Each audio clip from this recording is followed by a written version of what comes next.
اعوذ باللہ من الشیطان الرجیم، بسم اللہ الرحمن الرحیم۔ عزیزان محترم، آج ہم گفتگو کریں گے غصے کے بارے میں۔ عزیزان، تمام جذبات میں سے سب سے غیر ضروری جذبہ غصہ ہے۔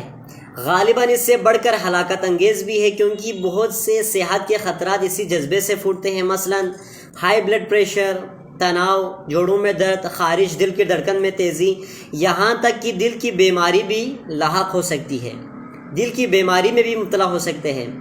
اس کے باوجود عزیزان محترم، انسان اپنے غصے کو جائز قرار دینے کے لیے بہت سارے دلائل پیش کرتے ہیں۔ مثلاً میں ایک انسان ہوں، ایک عام دلیل ہے کہ میں ایک انسان ہوں۔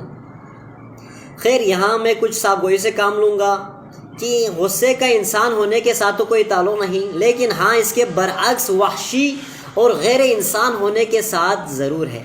مزید تشریح کرتا جاؤں کہ مجھے یہ بتائیے کہ اگر آپ کتے کے دم پر پاؤں رکھ دیں یا اس کو مارے تو اس کے جواب میں وہ کیا کرے گا؟ آپ کو ضرور زخمی کروں گا، مارے گا، کاٹو گے، کچھ نہ کچھ وہ کرے گا اپنے حفاظت کے لیے۔ اسی طرح کسی شخص نے دوسرے شخص کو مارا یا پیٹا یا اس کو گالی دی تو اس کے بدلے میں بھی وہی عمل جس طرح دوسرے نے کیے تھے ایسا کیا۔ تو مجھے یہ بتائیے کہ انسان اور حیوان میں کیا فرق رہ گیا؟ کیا فرق رہ گیا انسان اور حیوان میں؟ عزیزان محترم، حیوان اپنے عمل اور رد عمل جو ہے وہ جبلت اور فطرت کے طور پر کرتا ہے، لیکن انسان ایسا نہیں کرتا۔ انسان اپنے عمل اپنے انتخاب کے مطابق کر سکتا ہے۔ جو عمل کرتے ہیں اپنے قوت کے مطابق، قوت کو استعمال کرتے ہوئے عمل کو بجا لا سکتے ہیں۔ اس کے باوجود عزیزان محترم، بہت سارے لوگ ایسے ہیں جو جبلت اور فطرت کے طور پر عمل کرتے ہیں، بلکہ اس کو چاہیے انتخاب کر کے غصے کو قابو کر کے کام کرنا چاہیے۔ جو بھی عمل کرے، جو بھی کام انجام دے، وہ غصے کو کنٹرول کرتے ہوئے اپنے آزادی کے تحت کرنے چاہیے۔ لیکن حیوان میں یہ آزادی نہیں کہ وہ انتخاب کرے۔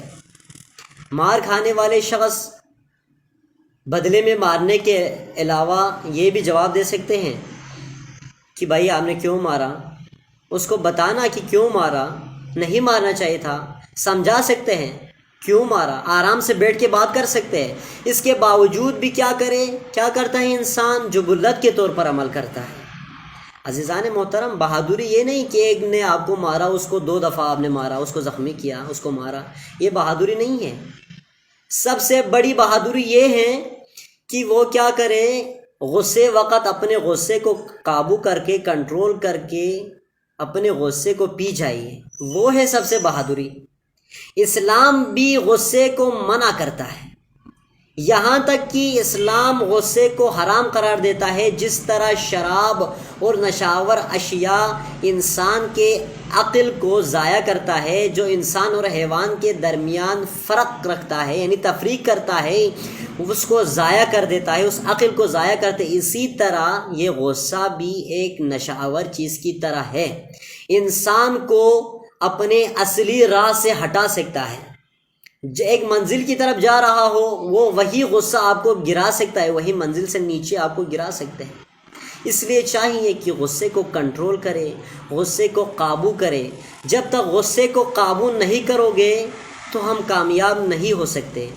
دنیا میں آگے بڑھنا ہو یا آخرت میں بھی آگے بڑھنا اگر آپ کے لیے ضروری ہے، جس منزل پر آپ نے جانا چاہتا ہے، جس منزل پر آپ کو جانے کی کیا ہو خواہش ہو، تو وہاں تک پہنچنے کے لیے سب سے پہلے آپ کو کیا کرنا پڑے گا؟ آپ کو خواہشات کو ختم کرنا پڑے گا، اور ساتھ ساتھ اپنے غصے کو کنٹرول رکھنے کی حس آپ کے اندر ہونی چاہیے۔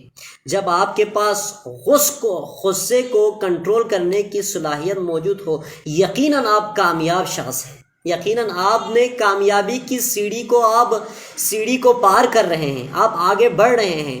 تو ہمیں کیا کرنی چاہیے عزیزان محترم کہ ہمیں غصے کو کنٹرول کرنی چاہیے۔ غصہ ہی وہی چیز ہے جو انسان اور حیوان میں تفریق کرتا ہے۔ اگر ہم نے غصے کو کنٹرول نہیں کیا تو ہم اور حیوان میں کوئی فرق نہیں ہے۔ یہی غصے کی وجہ سے انسان باطل کی طرف جاتے ہیں، شیطان کی طرف جاتے ہیں، شیطان کے بھائی بن جاتے ہیں، شیطان کے گروہ میں شامل ہو جاتے ہیں۔